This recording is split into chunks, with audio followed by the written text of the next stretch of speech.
Hello, जय हिंद मेरे प्यारे दोस्तों। स्वागत है आप सभी का अपने चैनल टास्क एजुकेशन में। दोस्तों, आज की वीडियो में हम सीटेट के लिए करने वाले हैं सामाजिक अध्ययन के टैग वर्ड।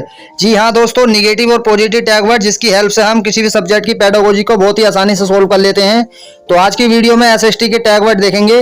देखिए, इससे पहले मैंने हिंदी के टैग वर्ड, ईवीएस के टैग वर्ड और सीडीपी के टैग वर्ड, इनकी वीडियो भी बना दी है। यदि आपने वो वीडियो नहीं देखी है तो मैं उनका लिंक डिस्क्रिप्शन में दे दूंगा या कमेंट में पिन कर दूंगा। आप वहां से जाकर आसानी से क्लिक करके लिंक पर देख लेना। तो चलिए वीडियो शुरू करते हैं। आज की वीडियो में हम देखने वाले हैं पॉजिटिव टैग वर्ड और निगेटिव टैग वर्ड, किसके? सामाजिक अध्ययन के। तो देखिए दोस्तों, एक तरफ है आपके यहाँ पर पॉजिटिव टैग वर्ड और एक तरफ है निगेटिव टैग वर्ड। देखिए दोस्तों, इधर की साइड में है पॉजिटिव वर्ड और इधर की साइड में है निगेटिव वर्ड। ध्यान रखना, विविध गतिविधियां बच्चों के लिए एसएसटी के अध्यापक को एक चाहिए कि विविध गतिविधियों से बच्चों को रूबरू कराए। विविध गतिविधियां अधिगम में बहुत सहायक होती हैं, शिक्षण अधिगम में, वो भी किसके? एसएसटी के। तो विविध गतिविधियां पॉजिटिव टैग वर्ड होता है। वहीं पर उच्च शिक्षा, देखिए उच्च शिक्षा का पर्पज नहीं होना चाहिए सामाजिक अध्ययन के लिए, सामाजिक विज्ञान के लिए उच्च शिक्षा से कोई लेना देना नहीं। तो इसलिए उच्च शिक्षा निगेटिव वर्ड होता है। यहीं पर दृश्य श्रव्य सामग्रियां, देखिए बच्चों को दृश्य श्रव्य यानी देखने के साथ साथ सुनने की सामग्री उपलब्ध हो सामाजिक अध्ययन के लिए, तो ये पॉजिटिव वर्ड होता है। वहीं पर कहीं आपको देखने मिले ग्रेडिंग, अंक, तुलना, इस तरीके के, तो ये शब्द जो है निगेटिव होते हैं सामाजिक अध्ययन में। देखिए दोस्तों, पिछली क्लासों में हमने सीडीपी के टैग वर्ड और हिंदी के टैग वर्ड और ईवीएस के टैग वर्ड जो करे थे, उसके आधार पर कुछ कुछ वर्ड रिपीट हो रहे हैं, क्योंकि ग्रेडिंग, अंक, तुलना सीडीपी में भी है, इस तरीके के वर्ड आ रहे हैं तो निगेटिव है। वो वीडियो जरूर देख लेना, उनका लिंक मैं डिस्क्रिप्शन में दे दूंगा। और इसके बाद मैंने कुछ क्वेश्चन भी लिए हैं प्रीवियस ईयर। हम इसके बाद क्वेश्चन भी करेंगे कि किस तरह से आपको क्वेश्चन का आंसर करना है। ये मैंने कुछ क्वेश्चन भी लास्ट में लिए हैं, तो इसलिए वीडियो पर अंत तक बने रहना। वही देखिए दोस्तों, पॉजिटिव वर्ड में आता है दैनिक जीवन से जोड़ना। देखिए बच्चों को जो है दैनिक जीवन से जोड़ना होता है। एसएसटी के अंदर आपको जो है बच्चों को दैनिक जीवन से जोड़ना होगा। उनको जो उदाहरण है, उनको जो एग्जाम्पल देने हैं, वो उनकी दैनिक दिनचर्या से, दैनिक जीवन से रिलेटेड होने, उनके उदाहरण होने चाहिए। उनके एग्जाम्पल जो देने हैं वो दैनिक जीवन से जोड़ने वाले ऐसे एग्जाम्पल आपको देने हैं, तो ये पॉजिटिव होता है। कहीं पर आपको निष्क्रिय देखने मिले तो दोस्तों, निष्क्रिय शब्द जो है निगेटिव होता है। देखिए बच्चों को कभी भी निष्क्रिय नहीं मानना, ना ही शिक्षक निष्क्रिय है, ना ही बच्चा निष्क्रिय है, बल्कि सक्रिय रूप से होता है जो भी कुछ होता है। तो सक्रिय होगा तो पॉजिटिव होगा, और वहीं निष्क्रिय देखने को मिल जाए तो निगेटिव होता है। समावेशी शिक्षा और ये सक्रिय, देखिए यहाँ आ गया समावेशी शिक्षा। समावेशी शिक्षा आपको विभिन्न वर्गों के बच्चों को एक साथ, मतलब जहाँ पर कोई बच्चा कमजोर होता है, कोई बच्चा जो है पढ़ने में होशियार होता है, तो उनको बच्चों को समावेशी यानी उनका समावेश करना है। तो समावेशी शिक्षा आपका पॉजिटिव टैग वर्ड होता है। लैंगिक असमानता कहीं देखने को मिले, देखिए बच्चों के प्रति लैंगिक असमानता, जेंडर रूढ़िवादिता के लड़का है या लड़की है, इस तरह का जो लैंगिक असमानता है वो नहीं करनी है, ऐसा भेदभाव नहीं करना है, तो ये निगेटिव होता है। वहीं पर विविध संदर्भों में भाषा प्रयोग, जब भी आपको कहीं विभिन्न संदर्भों में या विविध संदर्भों में देखने को मिले भाषा प्रयोग, बिल्कुल पॉजिटिव होता है, आपको वो सही मानना है, पॉजिटिव वर्ड होता है। व्याख्या करना, व्याख्यान करना, इस तरीके का वर्ड आ जाए तो वो निगेटिव होता है। कहीं आपको सामाजिक अध्ययन के लिए, सामाजिक विज्ञान में व्याख्या करना या व्याख्यान देना नहीं होता, ये निगेटिव होता है। चर्चा के अवसर मुहैया कराना बच्चों को, ये पॉजिटिव होता है। वहीं पर आपको शिक्षक केंद्रित देखने को मिले या पुस्तक केंद्रित देखने को मिले तो ये निगेटिव होता है। देखिए पुस्तक केंद्रित या शिक्षक केंद्रित, ये निगेटिव वर्ड होता है। ध्यान रखना, बच्चों के जो सामाजिक अध्ययन है वो बाल केंद्रित होना चाहिए, ना कि शिक्षक केंद्रित। तो चर्चा के अवसर हो गए। बच्चों को सम्मान देना, दोस्तों बच्चों को सम्मान देना, ये एसएसटी के पॉजिटिव टैग वर्ड में आता है। ध्यान रहे, बच्चों को सम्मान देना है। बच्चों की मातृभाषा या बच्चों के जो बोली है, बच्चों की जो घर की लैंग्वेज है, मदर टंग है, उनको सम्मान देना है। ध्यान रखना, कंठस्थ करना, याद करना, रटना, ये सब निगेटिव होता है, ध्यान रखना है। वहीं पर सजा, दंड देना, इस तरीके का ये जो होता है ये निगेटिव होता है। तुलना नहीं करनी है बच्चों की किसी से, सजा नहीं देनी है बच्चों को, मारना पीटना नहीं, डांटना फटकारना नहीं, सही है, धमकाना नहीं, दंड देना और ये रटना, कंठस्थ करना, ये निगेटिव होता है, ध्यान रखना। बच्चों की त्रुटियां, देखिए अधिगम में बहुत सहायक होती हैं। बच्चा गलतियां करके ही सीखता है, तो बच्चों की त्रुटियों को निगेटिव नहीं मानना बल्कि पॉजिटिव होता है। बच्चों की त्रुटियां पॉजिटिव वे में लेनी है। प्रोत्साहन, देखिए बच्चों को मोटिवेट करना है, प्रेरणा देनी है, प्रेरणा स्रोत बनना है आपको उसका, तो ये प्रोत्साहन, ये पॉजिटिव होता है। पुस्तक केंद्रित, देखिए पुस्तक केंद्रित या शिक्षक केंद्रित कहीं देखने को मिले निगेटिव होता है वर्ड, बल्कि कैसी होनी चाहिए शिक्षा सामाजिक अध्ययन में, आपको बाल केंद्रित रखनी है। हतोत्साहित, ये निगेटिव होता है, ठीक है। प्रोत्साहित ये पॉजिटिव होता है, ध्यान रखें। अवसर उपलब्ध कराना, देखिए बच्चों को सीखने के अवसर उपलब्ध कराना ये पॉजिटिव होता है। वहीं पर केवल, मात्र, ही, ओनली, तो ये इस तरीके का वर्ड आ जाए तो ये निगेटिव होता है। केवल, मात्र, ही, ओनली निगेटिव वर्ड होते हैं। अवसर उपलब्ध कराना हो गया। कारण का पता लगाना, देखिए बच्चों को कहाँ सीखने में दिक्कत आ रही है, कहाँ उनको परेशानी हो रही है, तो कारण का पता लगाना ये क्या होता है, पॉजिटिव वर्ड होता है। सृजनात्मक, सृजनता ये जो है पॉजिटिव वर्ड होता है, ध्यान रहे। गतिविधि आधारित अधिगम ये भी पॉजिटिव होता है। और देखिए दोस्तों, मानक, मानकीकृत या मानक शब्दों पर बल, इस तरीके के वर्ड देखने को मिले तो ये निगेटिव होता है। ये देखते ही कांटा लगा देना, ये गलत होता है, ठीक है। लेबल करना, बच्चों को किसी भी प्रकार से लेबल करना या तुलना करना नहीं होती, तो इसलिए आपको ध्यान रखना है। जिज्ञासा, बच्चों की जिज्ञासा, क्यूरियोसिटी को बढ़ावा देना है, उनको पॉजिटिव में लेना है, ठीक है। बाल केंद्रित शिक्षा, देखिए दोस्तों बाल केंद्रित शिक्षा देनी है, या ना कि पुस्तक केंद्रित या शिक्षक केंद्रित। तुलना करना हमने देख लिया, तुलना करना ये भी क्या होता है, निगेटिव वर्ड होता है। रोजगार दिलाना, देखिए रोजगार दिलाना, बच्चों को रोजगार के उद्देश्य से नहीं पढ़ाना है, बल्कि ज्ञान के उद्देश्य से, ज्ञानवर्धक, उनको जो है बौद्धिक विकास हो उनका, तो इसलिए रोजगार दिलाना ये निगेटिव होता है। हस्तपरक गतिविधि कराना, बिल्कुल सही बात है। हस्तपरक गतिविधि कराना पॉजिटिव वर्ड होता है, यानी हस्तकला को बढ़ावा देना ये पॉजिटिव वर्ड होता है, ध्यान रखना। करके सीखना, ये जॉन डीवी का कथन है, करके सीखना भी पॉजिटिव वर्ड होता है, ध्यान रहे। त्रुटियां अधिगम का हिस्सा होती हैं, देखिए दोस्तों त्रुटियों को नजरअंदाज नहीं करना है, बल्कि त्रुटियां जो है अधिगम का हिस्सा होती है। त्रुटियों से ही बच्चा सीखता है कि कहाँ उसे परेशानी हो रही है, कहाँ उसे सीखने में प्रॉब्लम आ रही है, कहाँ उसे दिक्कत हो रही है, तो त्रुटियां अधिगम का हिस्सा होती है, ध्यान रहे। तो त्रुटियां जो है पॉजिटिव वर्ड में लेना है आपको। लचीलापन, देखिए शिक्षा को आपको लचीलापन रखना है, फ्लेक्सिबल रखना है, यानी कि कठोर या रिगिड आपको नहीं रखना है, ये फ्लेक्सिबल रखना है। कठोर रिगिड देखने को मिल जाए तो वो निगेटिव है, और लचीलापन फ्लेक्सिबल रखना है। देखिए सामाजिक अध्ययन को शिक्षक केंद्रित शिक्षा, ये देखिए बता दिया है हमने, पुस्तक केंद्रित शिक्षा नहीं होनी चाहिए, बल्कि बाल केंद्रित होनी चाहिए।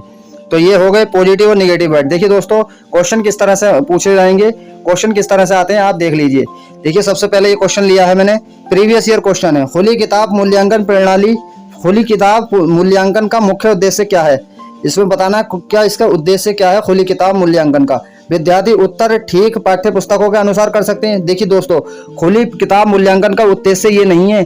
खुली किताब दोस्तों देखिए ऐसा है, बच्चा जो है परीक्षा में जो है किताब लेकर जाएगा, जब उसका पेपर होगा, परीक्षा होगी, तो क्या होगा, वो किताब लेकर जाएगा और पाठ्य पुस्तक अपनी जो किताब है उनके सहारे से उसमें से देखकर सोच समझ कर आंसर लिखेगा। तो इसका जो उद्देश्य है ये नहीं है कि ठीक पाठ्य पुस्तकों के अनुसार कर सकते हैं, नहीं, ठीक पाठ्य पुस्तकों के अनुसार नहीं कर सकते हैं, नहीं तो जो है इसका उद्देश्य ये नहीं है, ठीक है, गलत हो जाएगा। विद्यार्थियों पर सभी तथ्यों और विवरणों को कंठस्थ करने का भार अनुभव नहीं होगा। हाँ ये बात है, बच्चों को याद करने का ये भार जो है, ये बोझ है, जो तनाव है, ये भार याद करने का, रटने का, मतलब ये अनुभव नहीं होगा, तो ये सही हो जाएगा, ठीक है। अध्यापकों को नए प्रश्न बनाने का दबाव नहीं रहेगा, देखिए बिल्कुल गलत है, नए प्रश्न बनाने का दबाव नहीं रहेगा अगर खुली किताब मूल्यांकन का उद्देश्य ये होगा, नहीं होगा। विद्यार्थी को अतिरिक्त पुस्तकों को पढ़ने की आवश्यकता नहीं रहेगी, देखिए ऐसा भी नहीं है उद्देश्य कि और किताब पढ़े ही नहीं कि बस भैया इससे ही हो गया काम, तो ये गलत हो जाएगा। ऑप्शन नंबर 2 इसका सही आंसर हो जाएगा। चलिए अगला देखते हैं। क्षेत्रीय संस्कृतियों का निर्माण विषय के शिक्षण के पश्चात समापन स्वरूप कौन कौन से कार्य सर्वाधिक उचित रहेंगे, तो इसमें बताना कौन से कार्य सर्वाधिक उपयुक्त रहेंगे। क्षेत्रीय संस्कृतियों का निर्माण विषय के शिक्षण के पश्चात समापन स्वरूप में कौन कौन से कार्य सर्वाधिक उचित रहेंगे। छोटे समूह की परियोजनाएं, बिल्कुल छोटे समूह की परियोजनाएं, ये बिल्कुल पश्चात समापन स्वरूप में कार्य सर्वाधिक उचित रहेगा, ये भी छोटे समूह की परियोजनाएं। विशेषज्ञ द्वारा नृत्य प्रस्तुति, देखिए ये कोई उचित नहीं रहेगा कि कोई जो है मतलब एक्सपर्ट हो उसके द्वारा जो है डांस प्रस्तुति करी जाएगी, ये डांस परफॉर्मेंस की जाएगी, तो बिल्कुल ये सर्वाधिक उचित रहेगा, ये कोई जरूरी नहीं है, गलत है। प्रश्नोत्तरी प्रतियोगिता, बिल्कुल देखिए प्रश्नोत्तरी प्रतियोगिता, देखिए प्रतियोगिता कहीं देखने को मिले या आपको इस तरीके का वर्ड ग्रेडिंग, रैंकिंग, तुलना, तो ये निगेटिव होता है, तो ये आपको निगेटिव होता है कहीं कहीं। देखिए दोस्तों ये होता है निगेटिव, कौन सा, प्रतियोगिता और विषयों में। देखिए हमने यहाँ पर प्रश्नोत्तरी प्रतियोगिता, प्रश्नों के माध्यम से बच्चा सीखेगा, उसको प्रश्नोत्तरी प्रतियोगिता कराएंगे, तो यहाँ पर पॉजिटिव हो जाएगा, ठीक है। और देखिए दोस्तों हमने सीडीबी में और ईबीएस में पढ़ा था, तो यहीं पर ये निगेटिव था, ठीक है, और ये सामाजिक अध्ययन में आपको पॉजिटिव रखना है इस तरीके से।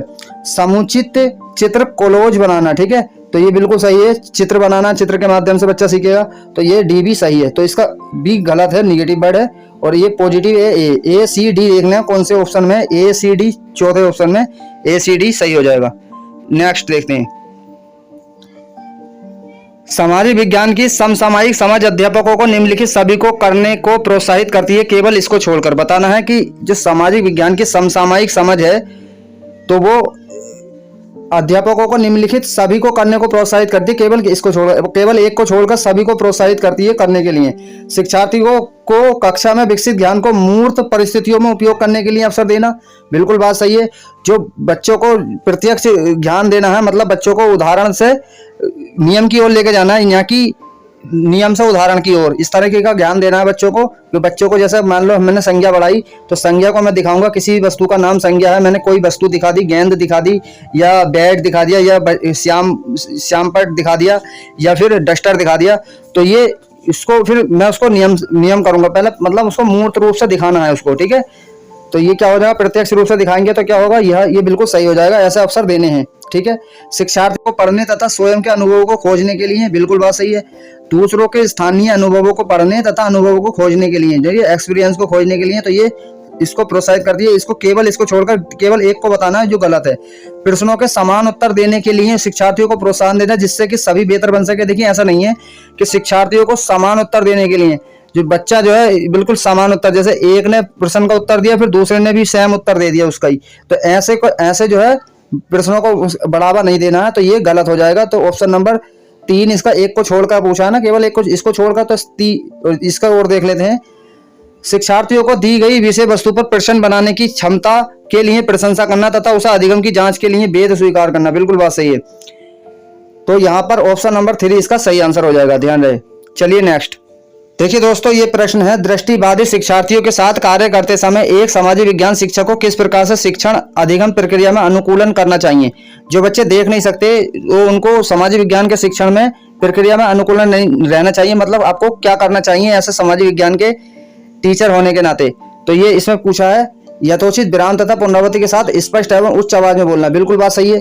बच्चा देख नहीं सकता तो हम उसको बोलकर विराम चिन्ह के साथ, पुनरावृत्ति के साथ स्पष्ट एवं उच्च आवाज में बोलेंगे जिससे उसको सुनाई आए, तो ये बिल्कुल सही है, ऐसा करना चाहिए। विविध प्रकार के आकर्षक दृश्यों वाले कार्यपत्रों का प्रयोग करना। देखिए जब बच्चा देख ही नहीं सकता तो आकर्षक दृश्य या कार्यपत्रों को वो करेगा क्या, तो इस तरीके का ये गलत हो जाएगा। मौखिक संकेतों द्वारा कल्पना करने के अवसरों को उत्पन्न करना, बिल्कुल बात सही है। मौखिक संकेतों मतलब आवाज से बोलना, तो उसको कल्पना करने के अवसर उपलब्ध कराना, मतलब बच्चा देख नहीं सकता तो क्या मौखिक संकेतों द्वारा कल्पना करने के अवसरों को उत्पन्न करना, बिल्कुल सही है। अगला है कक्षा में चर्चा के दौरान टेक्सटाइल स्पर्श करने वाली सामग्रियों को शामिल करना, बिल्कुल बात सही है। जैसे ब्रेल लिपि है उसमें बच्चा छूकर जो है समझ सकता है, पढ़ सकता है, तो इस तरीके से क्या है, कक्षा में चर्चा के दौरान टेक्सटाइल स्पर्श करने वाली सामग्रियों को शामिल करना, बिल्कुल सही है। तो इसका ए, सी और डी ऐसा करना चाहिए, बी को छोड़कर। तो इसमें देख लेंगे कौन सा ऑप्शन है इसमें, ए, सी और डी, ऑप्शन नंबर 3, ठीक है। तो ये सही हो जाएगा। नेक्स्ट देखते हैं, सामाजिक विज्ञान पाठ्यक्रम को भार कम करने के लिए निम्नलिखित में से क्या सबसे उपयुक्त है। इसमें बताना सामाजिक जो विज्ञान है उसके पाठ्यक्रम के भार को कम करने के लिए निम्नलिखित में सबसे क्या उपयुक्त है। सबसे ज्यादा तथ्यों के स्मरण पर न्यूनतम बल देना तथा समझने पर केंद्रित करना, बिल्कुल बात सही है। देखिए स्मरण, याद करना, रटना, इस पर जो है बल देने की बजाय आपको समझने पर केंद्रित करना है, तो ये सबसे उपयुक्त है, ये भी सही है। संकल्पनाओं के स्पष्टीकरण को केंद्रित करना, बिल्कुल बात सही है। जो कॉन्सेप्ट है उनको स्पष्टीकरण, बिल्कुल उनके क्लियरिटी पर केंद्रित करना, ये बिल्कुल सही है, ये भी सही है, उपयुक्त। परीक्षा निर्देशों के आधार पर शिक्षक को विषय वस्तु से अनभिज्ञता के कारण, अनभिज्ञता देखिए निगेटिव वर्ड आ गया, पाठ्य पुस्तक के कुछ विषयों को छोड़ देना, इसमें तो छोड़ने की बात कर रहा है डायरेक्ट, तो ये गलत हो जाएगा। इसका ए और बी सही है, तो क्वेश्चन नंबर इसका देख लेंगे क्या है, ऑप्शन नंबर 2 ए और बी ये सही है, ऑप्शन नंबर 2 सही हो जाएगा। तो दोस्तों ये थी आज की वीडियो, उम्मीद है वीडियो पसंद आई होगी। लाइक करके चैनल को जरूर सब्सक्राइब कर लेना। थैंक यू सो मच, फिर मिलेंगे आपको ऐसे ही नेक्स्ट वीडियो में, तब तक के लिए धन्यवाद।